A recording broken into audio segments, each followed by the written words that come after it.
Qytetarë të Republikës Kosovës, të nderuar kolegë deputet. Sot ne po diskutojmë projekt ligjin për ndryshimin dhe plotësimin e ligjit numër 03L të 87 për ndërmarrjet publike. E një prej ndërmarrjeve publike më të rëndësishme është edhe Trepça. Trepça është një mënyrë e lashtë të plumbit, zinkut, argjendit, kristale dhe minerale të ndryshme në Kosovë, gjithsesi në komunën e Mitrovicës.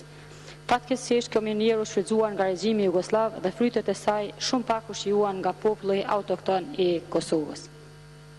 Zhvillimi ekonomik ka qenë dhe do të mbetet edhe sot e kësaj dite brenga kryesore e qytetarëve të Kosovës.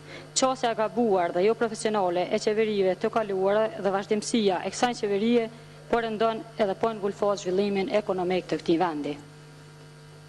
Qeveria e Kosovës nuk duhet të humb asnjë ditë ku dhe asnjë minutë ku për sjelljen e ligjit për Trepçën, pa ndërhyrje politike për rregullimin e statusit nga ndërmarrja shoqërore në ndërmarrje publike me 100% aksione shtetërore dhe ky është i vetmi shpëtimtar i Trepçës.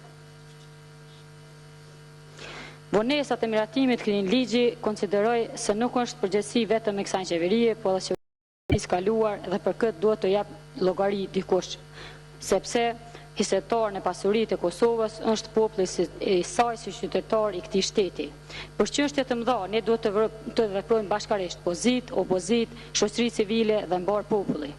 Trepçën sot duhet të mbrojmë të gjithë pa përjashtime, sepse është një resor që i hap perspektivë Kosovës dhe qytetarëve të saj, sepse është një veprimtari ekonomike, një promotor që afirmon vendin tonë në tregun ndërkombëtar dhe në të ardhmen ajo do të jetë burim i zhvillimit dhe i punësimeve të reja të qytetarëve të Kosovës, e që krijon stabilitet financiar, krijon kushte më të mira për qytetarët tonë, për të qëndruar këtu dhe për mos të shpërngulur ose mos të migruar rrugëve të Evropës për një mirëqenie më të mirë.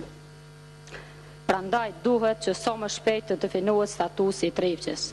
Të nderuar qytetarë të Republikës Kosovës, problemi i këtij giganti dhe shumë gjigantëve të tjerë ekonomik që këtu përmendën, që mjerisht janë privatizuar në forma jo të mira dhe askush nuk është marrë me analizë se ku gjenden sot ata punëtor, se çfarë paga merrin, jemi dëshmitar që kemi të protestuar punëtorët e Ballkanit, punëtorët e Hotel Grantit e shumë kompanive tjera shtetërore, jenë lënë anash sepse kjo qeveri nuk e ka interes qytetarin dhe nuk e ka program për mbrojtjen e pasurive shtetërore, nuk ban analizë të rivitalizimit pasurive që i ka dhe kjo drejt për drejt interesohet vetëm për interesat të ngushta të tyre dhe klaneve të tyre familjare.